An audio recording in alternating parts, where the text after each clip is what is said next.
You'll see why. We have a new announcement that's come a couple of times. We got I'm going to wish you guys something about 2 minutes.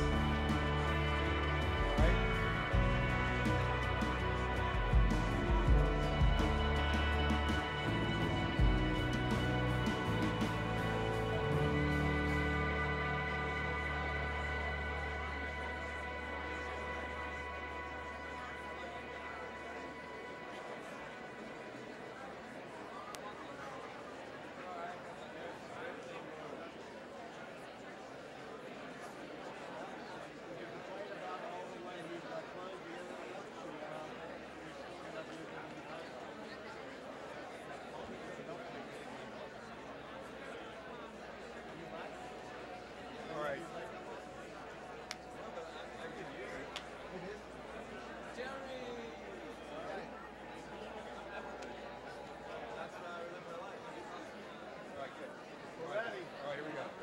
Everybody, I'm going to introduce to you Jerry Murdoch so that Jerry Murdoch can introduce me. Yeah, that's right.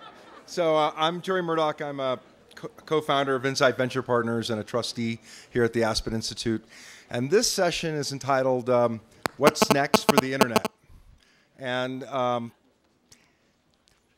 Steve Jobs once said, if you want to predict the future, the best way to predict the future is to invent it. And these three gentlemen have all had something to do with the creation of the internet and post-internet. Our illustrious CEO, Walter Isaacson, back when he was at Time as editor, in 1994 released one of the very first internet portals called Pathfinder, which is still out there today. Biz Stone and Evan Williams, co-founders and co-creators of Blogger and Twitter. Both of those inventions will be feeling the repercussions of that for another generation at least. So without further ado, Walter Isaacson, Biz Stone, and Evan Williams. Thank you, Biz. Thank you, Ev. I'm sorry, say that again? I'm Biz, he's Ev. Okay, can you put your name tags back on so I can remember that? Doesn't matter. Doesn't matter? Okay. By the way, we are actually going to start with a piece of news about the future of the internet. And seriously, a significant piece of news. These are the co-founders of Twitter, and they have something to announce today. Biz, you want to start? Sure. We, Evan and I, and our longtime collaborator, Jason Goldman. Jason, right here. The bald man in the front. You're allowed to tweet this, okay, but not trade on this information because the markets are closed. It's okay. He knows he's bald. Anyways, the three of us have been longtime collaborators and really good friends, and our dream was always to build our own company where we get to make whatever we want, whatever we think is going to be helpful to the world and make the world a better place. And so we put up a website today, and we're calling our company The Obvious Corporation. And we don't have anything specific to say about exactly what we're going to be working on just yet. We're not ready to reveal that, but we're excited to announce that we have started a new company. And by the way, I know there's sort of half skepticism here, but this actually is the launch of a new company, The Obvious Company, right. Yeah. with you as CEO. Right. And it's actually a relaunch of sorts. Obvious was a company that incubated Twitter before spinning it off into its own company, and then we decided to focus on that for a few years. But the original idea with Obvious was that we were going to create multiple things and see where they went, and we didn't end up doing that many things. But so this is a relaunch of that company, and we're very excited. And our mission is really that we don't have specifics about what we're going to build. What we're really excited about is building systems that help people work together to improve the world in various ways. And we think that's really so much of what the internet promises, and what I think getting into our topic today, what the future of the internet will entail, at least the bright side, is people working together and to become greater than they could individually, or greater than even organizations and institutions can be. So to try to describe this without going further than you're ready to go. You're talking about launching a few products of Twitter-like quality that would help people collaborate. Yeah, and collaborate could mean various things, and Twitter-like quality could mean various things. That's true. Our goal is to have impact, so it's not, maybe we'll launch a few things. If we get as lucky as we did with Twitter, that would be great. But really the goal, what we think is possible, and I think there's a whole wave of new companies and services starting today that are about helping people work together to do things. I mean, I think this touches on what Twitter actually does this, and most communication technologies do this, and they enable people who wouldn't necessarily act on their own to find like-minded people. And it's one thing to just find like-minded people and talk about stuff. It's another thing to find like-minded people and then do stuff. And I think that's what we've seen in the Middle East. That's what we've seen in much smaller examples throughout the history of Twitter, from stories we heard early on about people saying, hey, it's Christmas time and there's a bunch of homeless people on the street. Let's go give them blankets and food. Who's with me? We heard stories like this, and we're convinced that wouldn't have happened if people didn't have this very low friction communication channel. These thoughts get blocked in people's minds, and they don't get out there unless you give them mechanisms to connect to other like-minded people. So that scratches the surface of what's possible in much bigger arenas, I think. Yeah, I was just going to use that phrase. It seems like we're just beginning to scratch the surface on the internet and on specific applications like Kickstarter and to an extent Donors Choose and things like this that are allowing people to virtually collaborate to have real-world change, affect real-world positive change. And in many ways, Twitter has done that. It's not entirely what it's about, but it has done that in certain cases. But there's a proliferation of startups and of apps that are doing that now. And I think as we get into our discussion about the future of the internet, hopefully this is sort of the lead topic. In some ways, this is the history of the internet, because it started as a collaborative medium and became something different for a while. It became a put your stuff out there medium. Right. Well, it absolutely did. I mean, it was the original goal was to help scientists collaborate, right? So, and then it took on this very, very commercial mode where, and the default paradigm for commerce was one way, and we'll push stuff out to people, and they will consume, they will buy things, and they will consume our media, and they will consume our advertisements. And then there's a next wave where we realize, well, this is a two-way medium, and people don't just consume, they participate, they create media themselves. And there's many great examples of people collaborating on the internet to create software, to create information like Wikipedia. And then I think, though, bring that collaboration back to the real world is sort of the next phase that we're picturing. The way that I sort of simply think about it in my mind is that there was this pure collaborative seed in the very beginning at CERN, right? And then the sort of the three phases of the internet, if you want to vastly generalize, are like they paved the internet and built a mall. Then blogging came along, and some little seedlings started to sprout through the cracks, and we lowered the barrier to self-publishing, so the democratization of information suddenly flourished.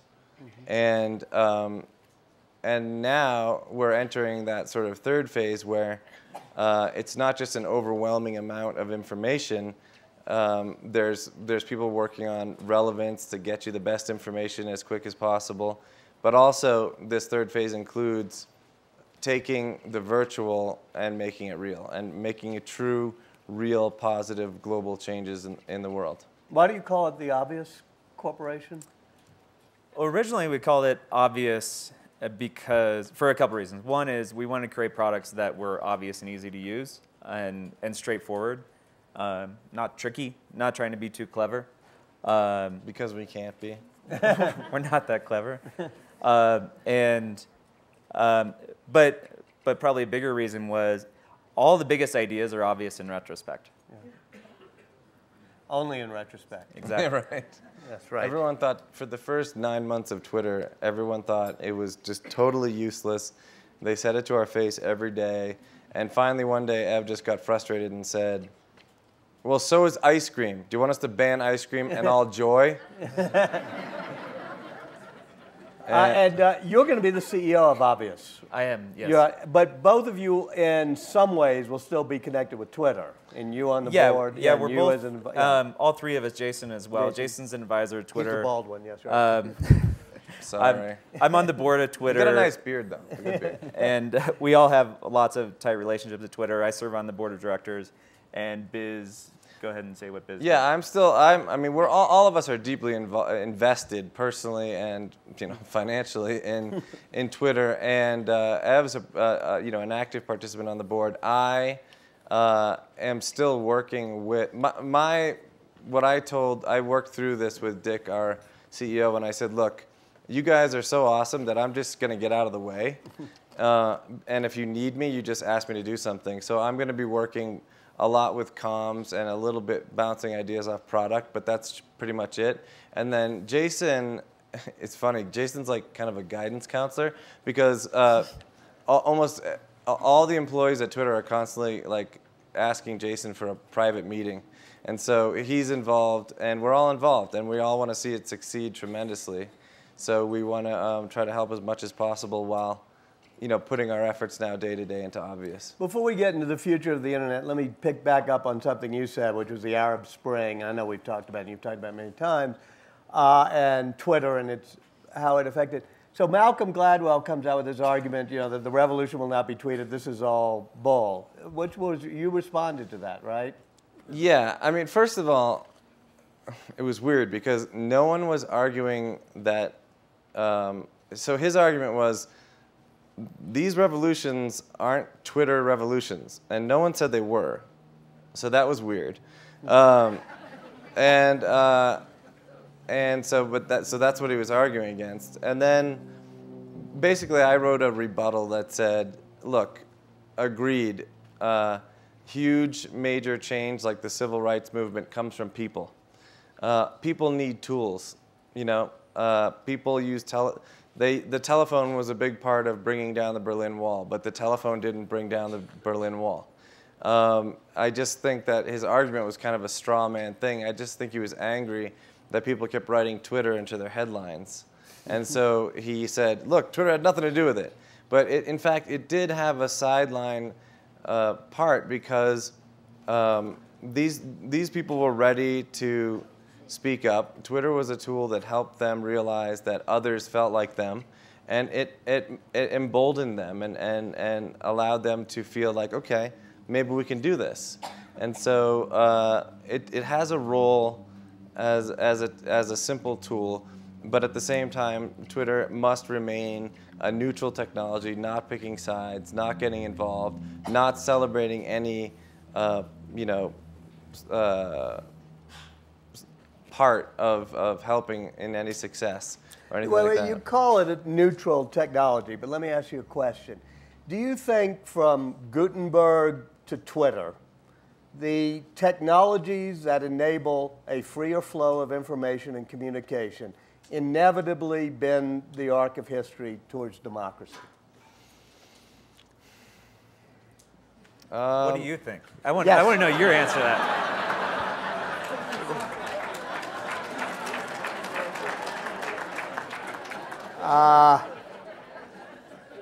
The answer is yes. Okay.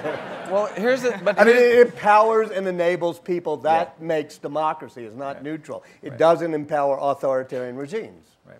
What's up? Well, no, you could probably use it to do that, but it wouldn't be as effective, I don't think. The thing is, but the thing we're facing now is that like the State Department is suddenly very cozy with Twitter. Because they were like, oh wow, we were trying to get this done with AK-47s, and you guys kind of did it with tweets. Can we like M16? Can we be friends? The point. And but I maintain that it has to be a neutral technology because there are different forms of democracy, and you don't want your company, you don't want your technology, you don't want Twitter to look like it's simply a tool to spread the United States version of technology around the world. What did I say? Technology? Democracy around the world. You know, you want it to help for good, but you don't want it to look like you're in the pocket of the U.S. government. And so we try to do that as much as we can, is to try to speak out and say that they have no access to our decision-making capabilities. One thing that makes me think of, speaking of the future, is as people have been starting internet companies since whenever people started internet companies, one thing that's changed a lot is the global nature of the internet. And now, if you create a consumer web service, most of your users are going to be outside the United States. It doesn't matter if you're in the heart of Silicon Valley and launch only in English. Most of your users are outside the US because most of the people are outside the US. And that changes how you think about things from kind of the get-go.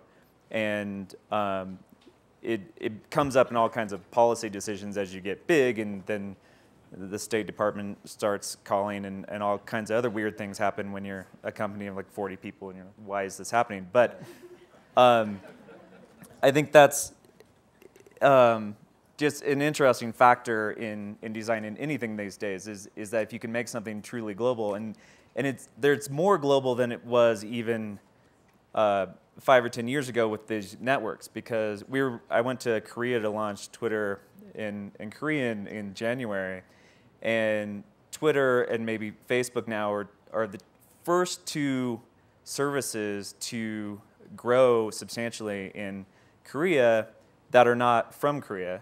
And even though they're very advanced, they have high-speed internet connections, they have lots of homegrown internet services, but there's something culturally that kept most of the users on the homegrown sites. And now, with things like Twitter and Facebook, they have local competitors, but people want to be connected to the global network because it's, they want to follow what's happening with, they want to follow Bill Gates, and he's not on the Twitter Korea. So you can't separate this stuff anymore. It has to be part of one massive system, which also leads to other interesting things like the internet becoming more closed and less decentralized. But that's another topic. Well, let's get to the topic. Is there a problem with the future of the internet that you think it might become more closed? Absolutely. I think there are a lot of trends that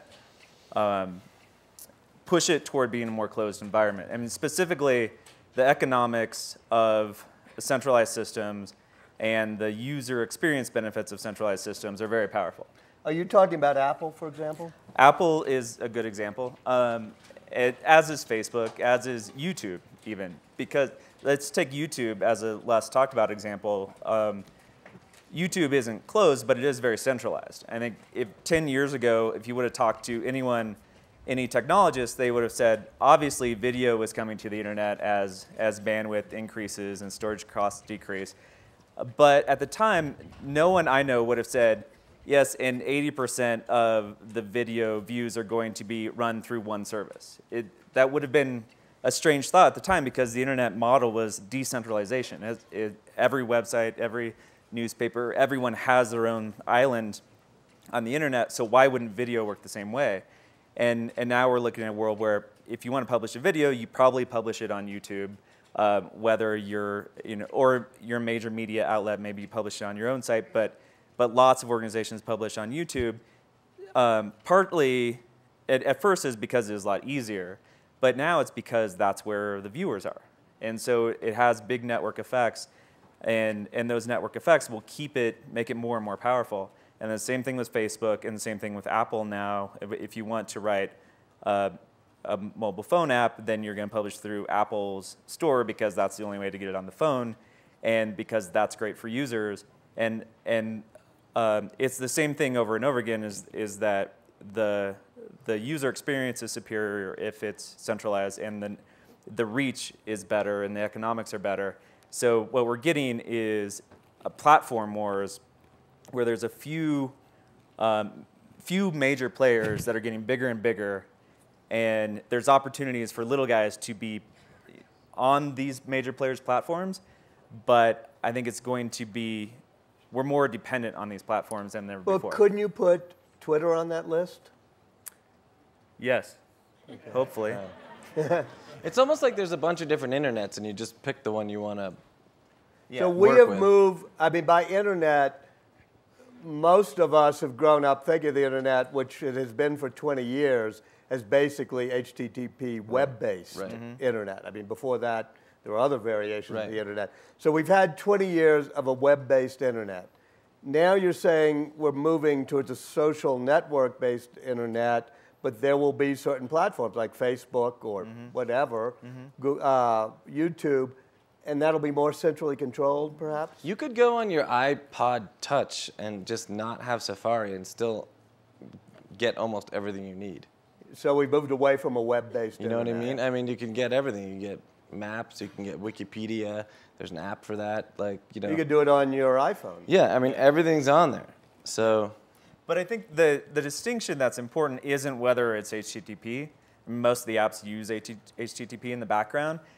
And so that confuses the story a little bit. I think what's important is the paradigm has shifted from a completely decentralized internet to a more and more centralized internet. So you have to go through the App Store to get an app on your phone. That's very, very different than anyone can put up a website. And if a site uses Facebook Connect or Twitter accounts to log into their website because people are automatically having accounts and you can tap it in their social graph, that's very, very different than the days when you created everything from scratch. And I liken it to, in the early days, everybody had sort of an island, and they tried to live on that island. They tried to attract visitors. They tried to attract tourists to the island. Tourists would show up, and they'd issue them a passport and feed them whatever goods, whatever coconuts they grew on that island. And then over time, a lot of islands were like, well, we can't be completely self-sustainable, so we're going to import things. And so some of the first things to import were advertising networks. We're going to import monetization. Maybe we're going to import search. And it kind of stopped there, but there's, you could import your CMS. So that's what Blogger did, really. It had a centralized CMS and published out to lots of different places. And now you can import your identity. And you can even, and now people are saying, screw it, we don't even need to own our land. We're just going to go rent in this we're going to rent in this mall, basically, and all these services will be provided for us, and we're just going to exist at a much higher level, which makes a lot of sense from an entrepreneurial standpoint. It can be a lot more effective, but that means you're very dependent on that landowner.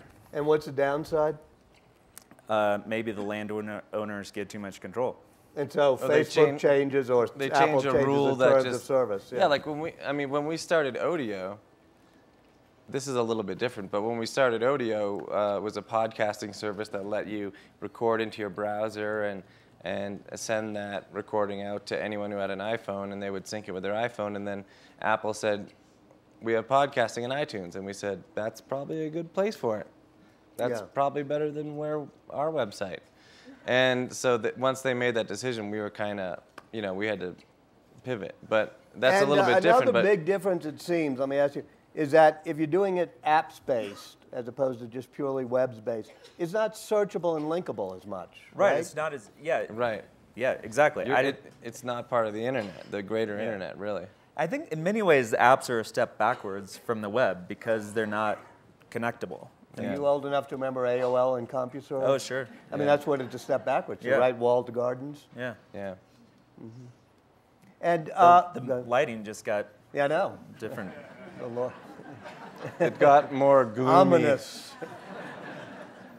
What else are you worried about in the future of the internet? Well, you should ask Goldman about what we're worried about, because he's the more cynical one. We're both, as Ev says, hallucinogenically optimistic. And Jason's always like, but here are the 10 ways we can get screwed. But that's true. I'm definitely an optimist, but one thing we've talked about is quality of content. There's, for the last 15 years, we've worked on lowering the barrier to content creation. And that's had all these positive effects, but it seems like there's no one has been working on how do we improve the quality of content on the internet. And I think this is highly possible, but if you look at what reading an article on the web looks like today, it's basically the same as if you read in a magazine, or if you printed it out, you have the same experience. And once it's published, it rarely changes, and the collective intelligence that's available in the world doesn't really collaborate to improve it.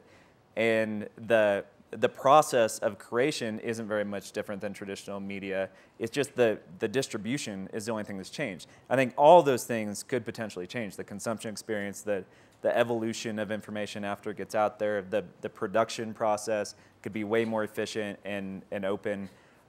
So that's a really interesting opportunity in a way that things could actually improve that haven't really, I mean, the publishing industry in general there's a lot of turmoil and despair, it seems, because like, well, the internet screwed our business model, which is true, but I'm optimistic there are things to, more fundamental things than how distribution happens to change about publishing.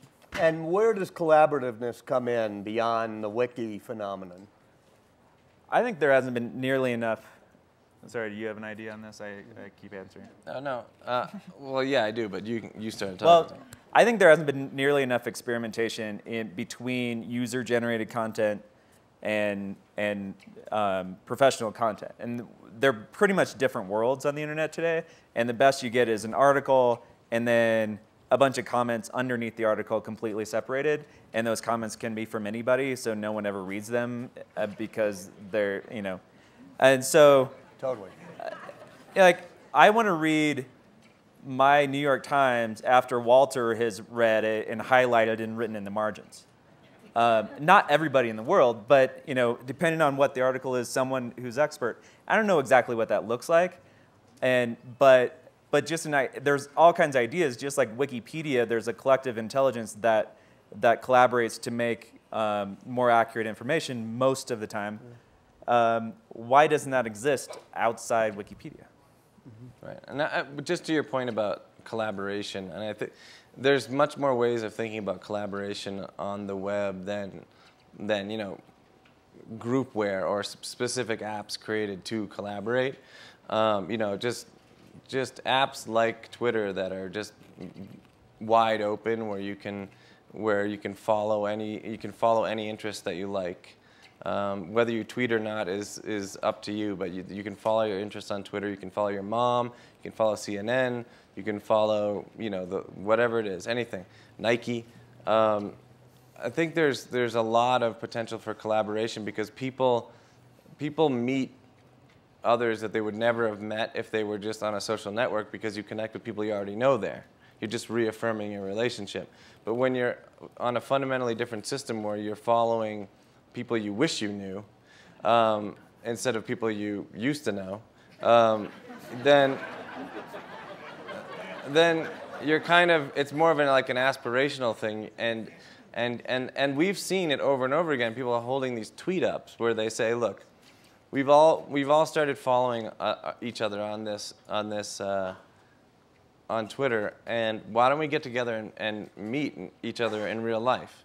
And it has all these wonderful repercussions. I heard about one, well, first of all, one of the earlier tweet ups was, let's get together and raise money for charity water. I'm going to say, in my town, let's all meet together at this pub and buy a $20 ticket, and that $20 will go to charity water to build wells for people who don't have clean water in developing nations. And then what happened was that grew to 250 cities around the world, and they raised $250,000 on one Tuesday night. Well, that's a good example, but there aren't that many of them, of how you make the virtual world connect to the physical world. In other words, people have their virtual friends and virtual followers or whatever, and there's been a disjuncture. So is the future of the internet somehow or another better integrating the real world in your virtual worlds? Yes. Yes, it is. How? Well, this does a lot to do that. Mobile, You yeah. no longer have to be sitting at your desk to experience the internet, and it's more interspersed in our daily lives. And then new applications are available with this. So this simple idea of like, I now call a taxi from this is kind of integrating the internet to the real life. The location-aware ability of, you don't have to actually tell the taxi where you are. You just press a button, he shows up at your house. Yeah. You know, all that stuff. But I think what I'm excited about is more examples. Have you heard of Carrot Mob? No. No.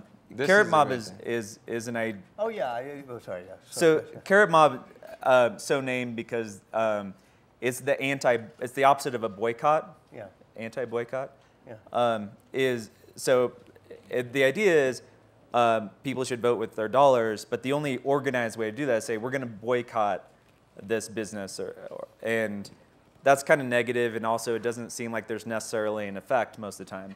So this guy got the idea we should use the carrot instead of the stick, and we should go to a business and say we want you to do this, and if you do, we'll all spend our money. Yeah. And so, for example, this guy from San Francisco went to all these liquor stores in the Mission and got them to bid for how much they would contribute to improving efficiency in their store out of all the people who organized and bought stuff, and the highest bid was 22%. And so they rallied the troops, and they got all these people to show up at this particular store. They got like 200 people to show up. They spent- bought everything in the store. Yeah. The guy normally makes $1,000 a day. He made $10,000 that day. And he put 2,200 into creating replacing the lights. Yeah. And then all those people not only, and so it wasn't a discount, it wasn't like Groupon, just Right. get people in here. They presumably bought things they would anyway, and then they were further invested in the store, both emotionally and actually financially. And so Plus, I love that it was example. a fun thing because the pictures he showed us of the first event were like all these people in line, like talking and chatting, meeting each other. And since then, there's been lots of them in Germany and all around the world. And it's just sort of taken on a life of its own. Would the future of the internet be better if there were less anonymity, or at least the option to be involved in an internet where people weren't anonymous and you could be secure in who they were? I think so. And there's a lot of benefits of anonymity, but not most of the everyday use cases. I mean, leave aside the Arab Spring type politics of it. I think sometimes in more dangerous situations, you need to be able to protect your anonymity. And then in other times, when you want to open up and get ahead in life because you want a better job or whatever, you want to use your real name, and you want to open up and show your interest in what you can do and that sort of thing. But if you're more of like a whistleblower in a dangerous area or something, you want to be able to protect your privacy. Well, the reason I ask is you keep talking about the collaborative web. It seems to me that only works if I actually can trust that I know who I'm collaborating with. I think that's true. I think reputation is incredibly important in society in general, so we need to replicate that to some degree online. And most large systems do have a concept of reputation, Twitter, Facebook. I'm sure behind the scenes at least, most large systems do, because it's a way to combat abuse, and abuse is a huge problem if you're running one of these services, spam and whatnot. And so I think if you can, it's not even necessarily anonymity. You don't necessarily have to use your real name. You can participate under a pseudonym or something, but there needs to be longevity to and a history of your actions. So there has to be cost to throwing away an identity and creating a new one, because if there's not, then there's no consequences for acting badly, as there is in society. Google today launched Google Plus, or at least unveiled it, which is trying to be a competitor to Facebook and trying to do it by guaranteeing you more privacy. Mm-hmm. Do you see the possibility that Facebook could be displaced the way MySpace was as the foundation for social networking? Could Facebook be displaced like MySpace? The general answer for that is when you get displaced, it's because you displaced yourself. Like MySpace shot itself in the foot. Is Facebook doing that? They took their eye off the user and they focused completely on junky ads and making a lot of money really fast. Same thing Citibank did. They're a 200-year-old company, and they got all involved in these credit default swaps and all this other stuff. They took their eye off their customer, the people who are buying homes and starting families and all this other stuff, and they almost lost their 200-year-old institution. And now they're on this huge campaign. Their new metrics are, let's keep 1 million people from foreclosing this year, and of the 4 million people we know we're going to foreclose on, let's try to preserve their credit and get them into a rental. Those are like actual metrics that they have that they're trying to achieve, stuff like that. So the key is execute, keep your eye on the user, do what they need to do. And MySpace tripped up there. Facebook seems to have a really firm grasp of its users, but they also seem to have a we're going to do it whether you like it or not kind of attitude, because we're really smart and we know what the right answer is, even if you don't think you do. Suppose you were building a new service or product that needed to be based somehow on the platform of a social network with the identity and whatever. Would you feel comfortable basing it on Facebook, Ev? I mean, earlier on we did that and we didn't have a lot of success with it. I would probably use Facebook if it were useful, but I wouldn't depend on it. I think Facebook Connect is really useful both for users and for sites to bring in people you know. So I don't think Facebook will be displaced. I think however, I think what they do is too fundamental. Connecting with people you know, that their core use case, sharing photos and messaging with people you know, is very fundamental to obviously most of the world, it seems. But that, I think what's going to be really hard for them is the same thing that's really hard for every big company, which is extending that to everything. And so what I hear from people who use Facebook a lot is it gets to a point where it's too big for certain things, or they're just, because you form a network on Facebook based on what you do on Facebook. And so Google's been pretty public about their theory is that you don't want to share all the same stuff with everybody. Right. And so if they can successfully get people to create these different circles, or whatever they're calling them, of people, then they said that will more naturally map to what people want to do. That could be successful. And people will still probably keep using Facebook for the stuff they use Facebook for today, because that will be very, very hard to displace. But something else could come along to be better for some specific other use. And yeah, which I think is what happened with Twitter. Also, I think being, so obstinate as to say something like, why can't you just say everything in one place? What are you hiding? I mean, that's just silly, because everyone has different aspects of their personality. It's just a normal thing in life. And to be fair, Facebook has all the functionality that the new Google Circles does, but people aren't used to using it that way. And I think that's a lesson we've seen in creating these services over the years. Is it's the norms of the culture of the system define what people do with it as much or more than the actual functionality possible in the system, if that makes sense. So things, if people can hook their Twitter to their Facebook and publish their tweets over there, and for a lot of people who just use Facebook, they're like, this doesn't even make sense. Like, let alone the syntax is weird, these @ usernames and hashtag things don't have meaning in Facebook.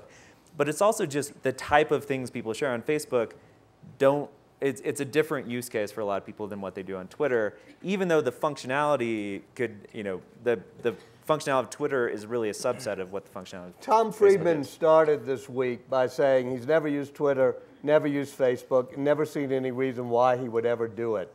Do you have a response to that? Well, I would challenge him on whether or not he's actually used Twitter, because I would ask him, have you ever watched CNN or read any other newspaper? Have you ever read the New York Times? There are tweets in the New York Times. There are tweets all the time on CNN. Chances are he's read a tweet. He's a Twitter user. But are there people who can get by without social networking? Like, are there people who can get by without social networking? I mean, is that, yeah. Is social networking going to be a fundamental part of our lives from here on out? On the web? On the internet? Yes. Okay. Probably. Let me open it up. Either raise a hand and shout or run to a microphone. Yes. I'll repeat it. The microphone will get to you in a minute. The other side of the internet is connecting to massive computing power that has a lot of knowledge. Latest example is IBM's Watson. And it seems to me that maybe we should be thinking about those kinds of uses where, say, a physician wants to get best practices or something like that. You're not going to get it out on Facebook where you get a whole bunch of ideas from wacky people. You're going to want to get it from something that has distilled all of this knowledge and really gives you something to go. So there's going to be a place for that side of computing too, I'd like to suggest. Yeah, that's a great question. Yeah, I totally agree. I think that's a great example of when it comes to the collaboration we're talking about, it doesn't mean with everybody in the world. I think there has to, and most of the systems developed haven't allowed for, it's kind of like user-generated content versus professional. It's one or the other. It's everybody in the world, including nut jobs and haters who just want to attack everybody else, or it's this closed system. I think there has to be nuance in between that to allow people to earn credibility or to be able to connect with only those who have a certain amount of trust. One of the things we were always excited about with Twitter was that maybe one day down the line, since Twitter was designed to work on all 5 billion mobile phones because they all have SMS or mobile texting, and it's 140 characters and their limit is 160, so it fits within it. We always thought, like, wow, we might be able to have an impact in rural areas where a farmer could ask a question, can I get a better price for this grain? Or a pregnant woman who has to travel 50 miles to the doctor could ask a question, you know, are these symptoms worth the trip, and get an answer back from a doctor, yes or no.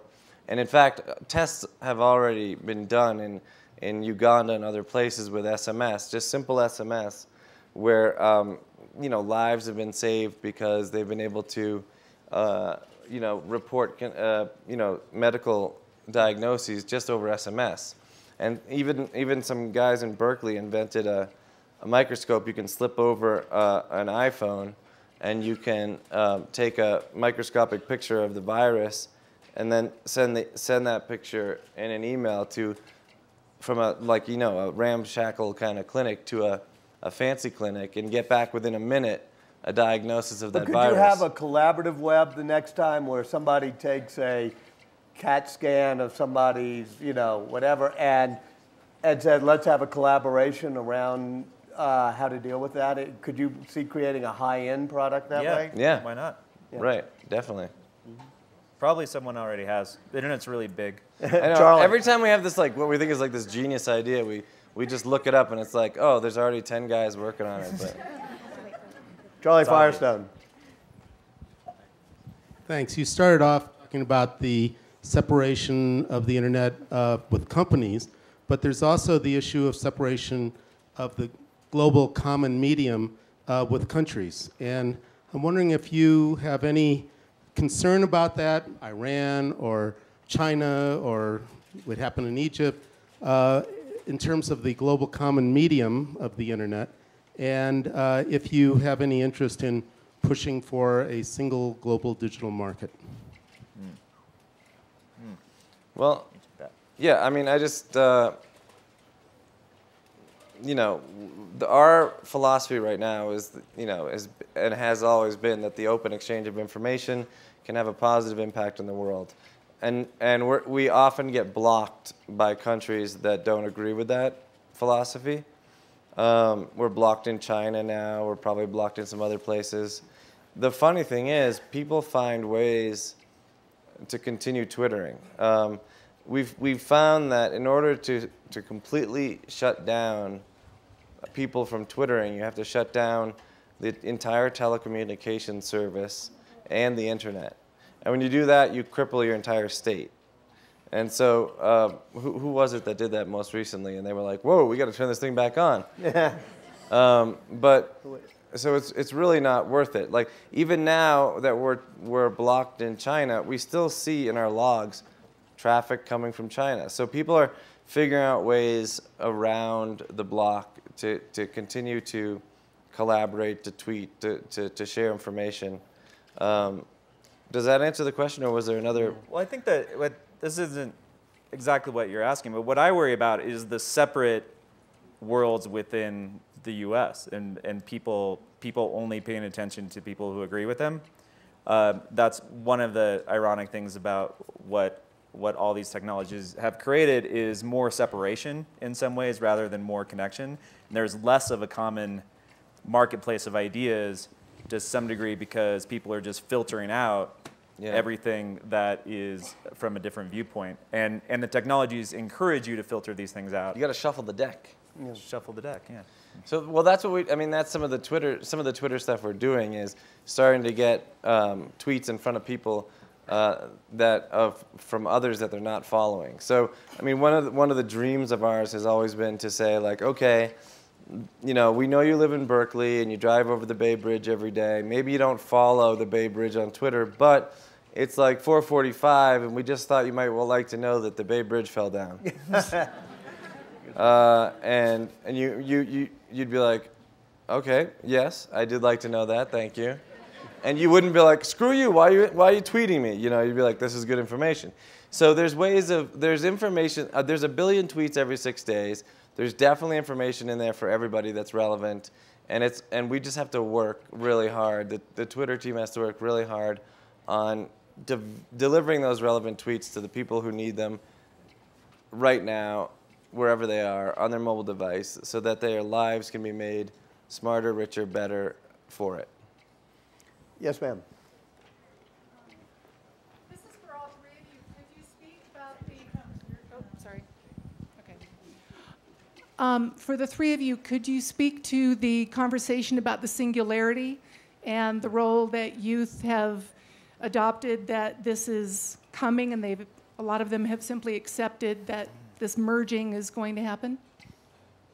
The singularity, I mean, that's a book I read in 6th grade. No. This one's different. Yeah. Go ahead. It seems kind of crazy to me, but I'm not that well versed in the singularity. Walter, what's your take? I've read a lot about.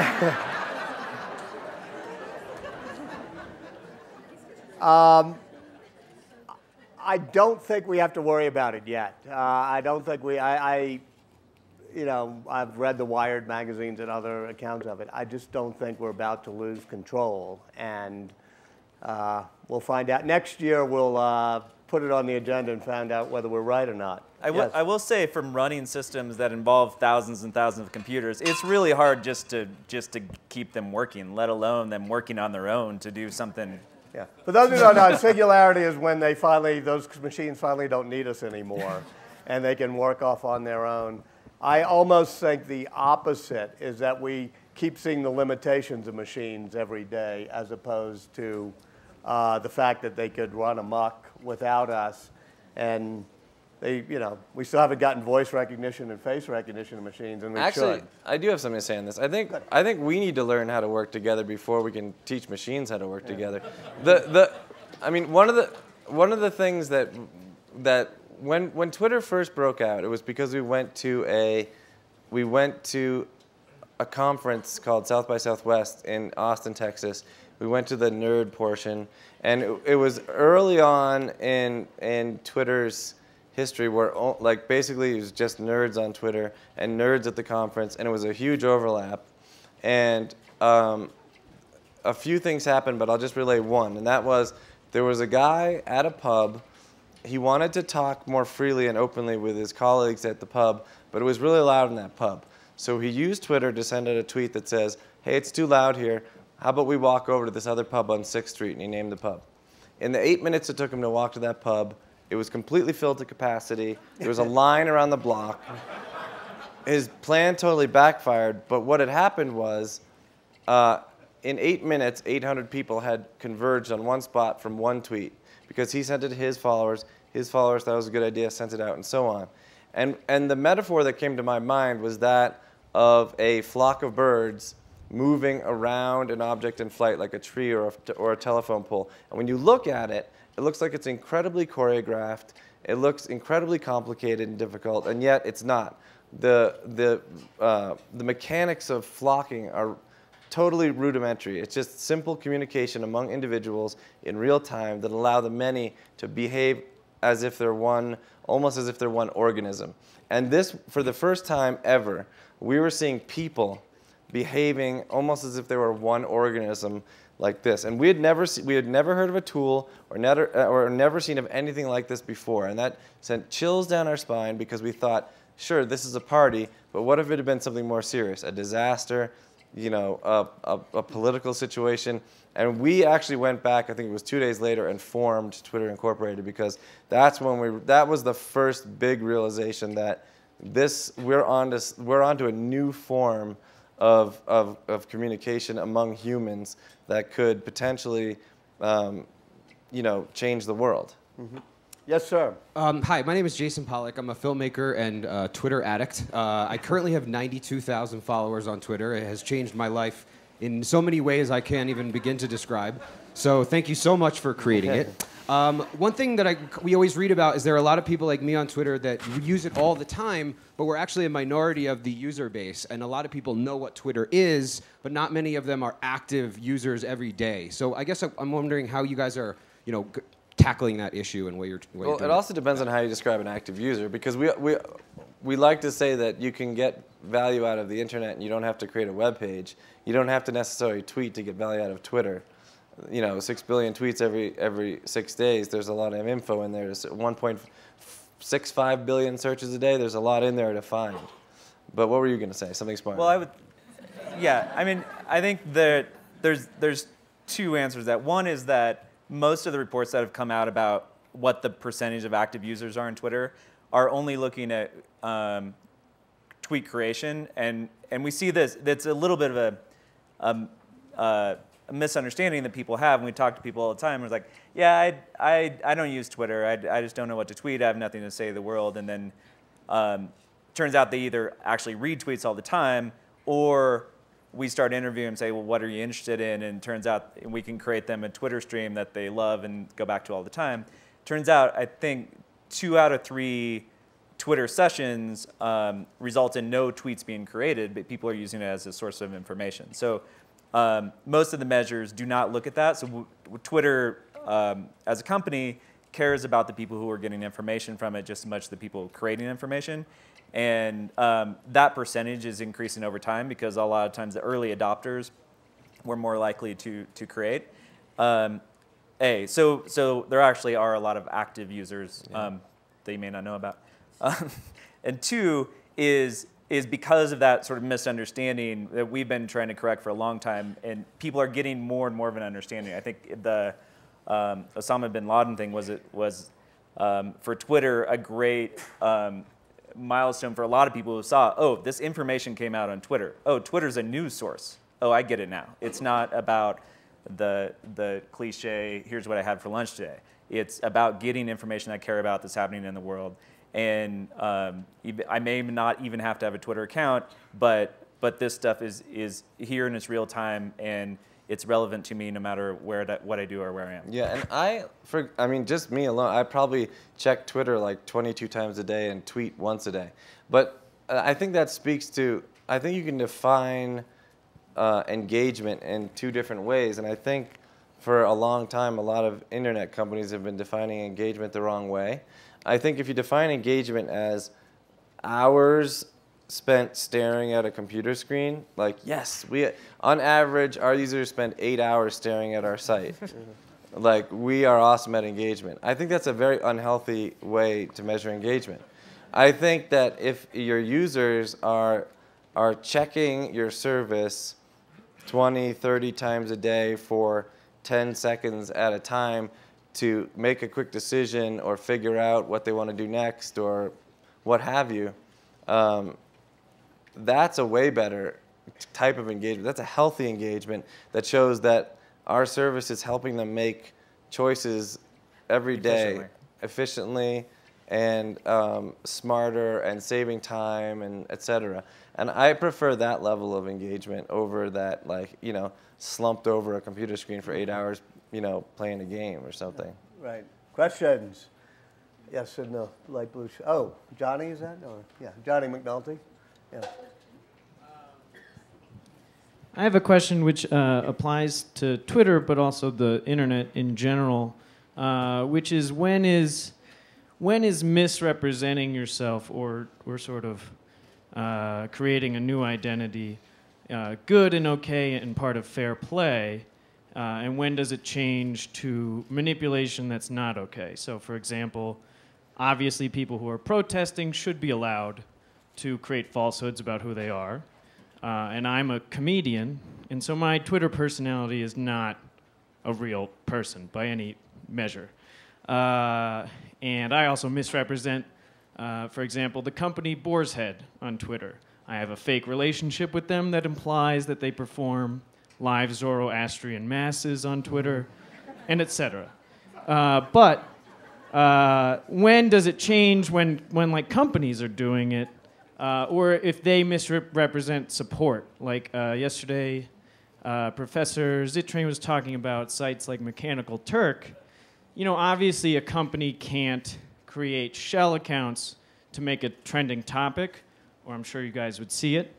But could you go on Mechanical Turk and pay 1,000 people 10 cents to make a trending topic, and would that be okay? Or if people are, you know, representing themselves as citizens when in fact they're working for corporations, et cetera, et cetera. So what's this? Wait, just recap the question. You got it? I got Okay. the question. I mean, I think the answer is pretty clear. I mean, you're creating comedy versus trying to manipulate the world for profit. That's probably one's okay and one's less okay. And this is happening a lot. I mean, the number of AstroTurf campaigns that are going on Facebook and Twitter and internet in general is probably a lot greater than any of us have an idea of, because a lot of it is very, very hard to detect. And so that's a problem, and it's a problem that relates to Walter's question earlier of reputation and authority. And that's something that all these systems are only getting started at, and they're pretty primitive at. And so eventually, I don't think an account that is created overnight via Mechanical Turk for 10 cents is going to have very much influence. I think influence has to be earned over time. And there's a little bit of that in Twitter today. I don't know about other systems, but I think that's inevitable for the internet eventually, or otherwise, you know, it's not going to have the trust and authority it's capable of. Also, I don't know if this relates or not, but parody accounts are allowed on Twitter. Straight up impersonation accounts aren't. But we had during the BP oil spill, someone created BP Global PR, and they started just saying like all these like fun, you know, sad but funny things, like as if BP like couldn't care less. And BP didn't call us to take it down. And I actually thought that was a brilliant move, because it was letting off some steam. And if they had like gone all the way down to the minutia of shutting down a little Twitter account, it would have been like they were just completely and utterly evil beyond all means. But bppr.com was funny. It was clear that it was somebody doing a parody. Well, actually, they had like the logo, but it was kind of dripping. Yeah. Yeah. Would you have shut it down if it was somebody pretending to be BPPR? If it was a straight-up logo people? and it said, "We are BP. This is our corporate headquarters. We're official, and here's our tweets," and we would have said, "That's impersonation. You can't do that. That's against the rules." And Twitter shuts down impersonation accounts like every day. Thousands a week. Yeah. Yeah. Was it? Yeah, on the aisle right there. Yeah. That. In general, inventors of new technologies don't have a great track record in anticipating what the impacts of them are.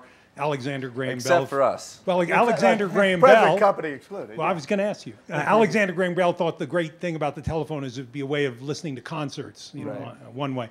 So I'm just curious, what has really surprised you about what Twitter has become? I'm assuming the scale of it and the magnitude and the diversity of it is maybe a little bit beyond what you might have anticipated. But what has really been a surprise to you as Twitter has become a kind of an emergent phenomenon and changed over time? And what do you think it might become in the future? Well, can I answer the first question? Yes. So there is an element of, holy crap, we didn't know it was going to be this big of a deal. But we had worked on Blogger for so long, and we knew that giving people giving a voice to the voiceless and allowing them to create a web page for free that spoke about injustice or was in many ways the only way they could get their information out was important, and we supported that, and we designed our rules and fought against our parent company to keep it free and open and err on the side of freedom of speech and all this other stuff, because we knew that it was important in the world. And so we had a feeling when we were working on Twitter, even though it was fun in the beginning, that there was the potential of it also having that same kind of impact in the world. What wasn't expected was we lowered the bar so much more down. Like with Blogger, you had to have an internet connection, and at first you had to know how to even to FTP and stuff like that.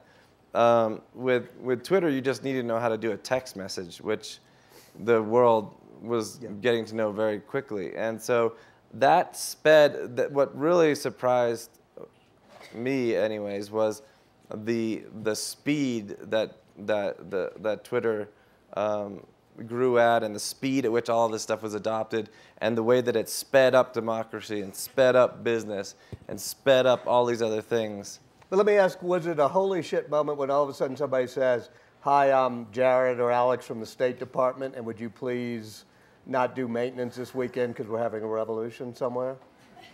Yeah, that was a big week. There was some energy in the office when we did that, yeah. I mean,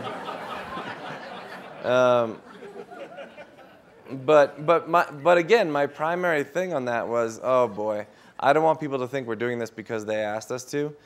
So I wrote a blog post that day that said, look, we had hundreds of emails, we had hundreds of tweets, and we had lots of phone calls, and one of those phone calls in the middle of all this stuff was from the State Department.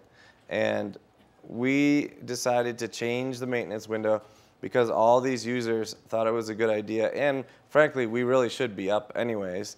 But we're not doing this because the State Department asked us, and they don't have access to our decision-making capabilities. We wanted to have that global, neutral vibe to us. But yeah, there was a lot of energy that day. Just another thing that's surprising to me is the casualness with which a large number of well-known people use Twitter has been surprising. I mean, a lot of accounts are handled by PR people or interns or something, but there are people like Lady Gaga and Justin Bieber who are on their BlackBerries and all day long. All of Congress. We've gotten almost to the end without saying that dreaded name. But we'll keep that intact. That was part of what I had in mind with the casualness of the usage. But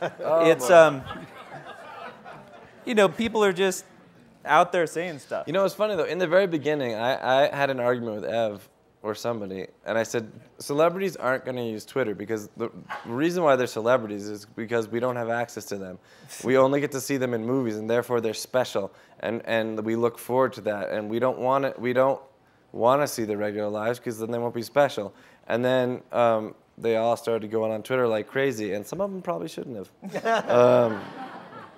But it was great for us because celebrities have built in large groups of people that love them, and they followed them on Twitter. I think I've been ignoring this side of the room in the way back. So somebody, way back there. nearest the microphone. Hi, my name's Peter. I work for 2 Degrees, and I have a whopping 13 followers on Twitter. And I was wondering on, it's about quality, not quantity. Yeah, they're not very good either. And our company has, a mere 200 or something. And I was wondering on places like Twitter and Facebook, how does small businesses, kind of get more recognition, get followed, aside from being bigger? Well, Go ahead. I was like, the beauty of small businesses and Twitter has not escaped us from the very beginning, because you don't have to have a lot of followers. Early on, I was in New York City, and I walked by a bakery that was mostly did cookies, and they had like a part of a cardboard box with a magic marker that said, "Follow us on Twitter. When the cookies come out of the oven warm, we'll tweet." And I was like, that's genius, because even if only 98 people in the neighborhood follow that account, when those guys say chocolate chip cookies coming out of the oven right now at like 3 in the afternoon or something, everyone just gets out of the office, runs down there and buys up. Even if it's only 90 people, they just sold all their cookies. They can either go home for the day or make another batch. Yeah. And all they needed for their entire marketing department was a Sharpie and a piece of a box. You know what I mean? And then you take that idea and you extend it out to developing nations and people who sell grains on a blanket at a market, and they could say, hey, follow me on Twitter and I'll tell you if I get a special grain next week or something like that. I mean, it's just, there's a whole huge group of small businesses that aren't going to build a website and buy AdWords and advertise, do all this other stuff, but they can, for free, get a Twitter account and a chalkboard and go for it. Last question there in the pink shirt standing up.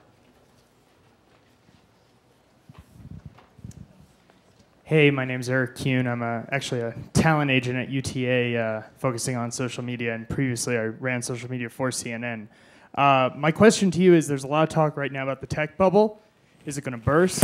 And I'm not going to waste my question and ask when are you filing for IPO, but I'd love to know your thoughts about where you think we are in the bubble. That's a good Jason question, as usual. That's called an adjustment. I'm not a speculator about the stock market, but I think there's a lot of excitement right now because a lot of the stuff is getting real, and that was always that the people foresaw with the internet from the first .com boom. It is becoming central to people's lives, and now the user base that you can reach 1 billion people on a service and you can actually make a lot of money is very clear to people. So as usual, maybe investor excitement is outpacing the development of the businesses. Long term, I don't think it's a problem. I'm holding my Twitter stock long term, so I think if there is a correction, it's these things always go in cycles, so that'll be fine. But there are fundamental businesses that are here for long term.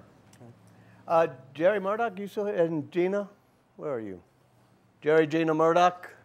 Jerry's pointing. Oh, hey. Okay. First of all, I want to thank Jerry Murdoch, who helped get the Twitter guys here, and who I think is on the board, right? Yeah. Yes. No wonder you came. He's a board member, an investor.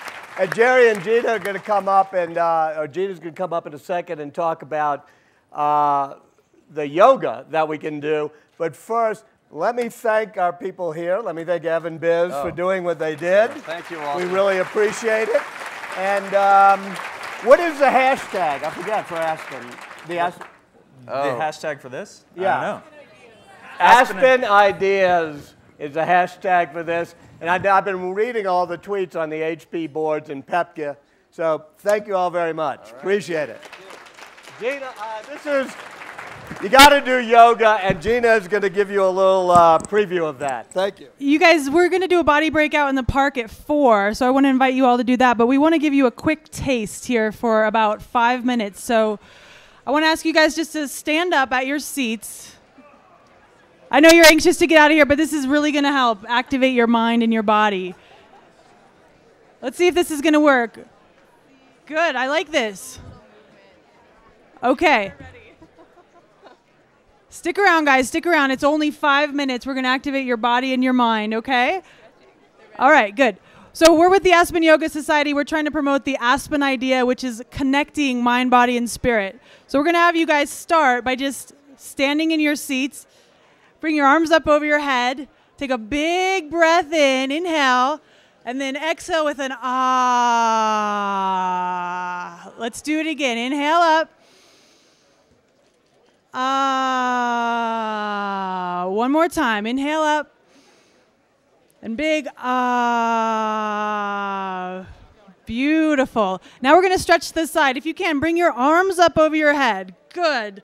Stretch your fingers as high as you can and bring your body up and over to the right. Oh, yeah. Stretching the side body. How does that feel? Say, ah. Good. Inhale up to the center. Big breath. Exhale the other side. Oh. Beautiful. Up to the center. We're going to go back. Oh.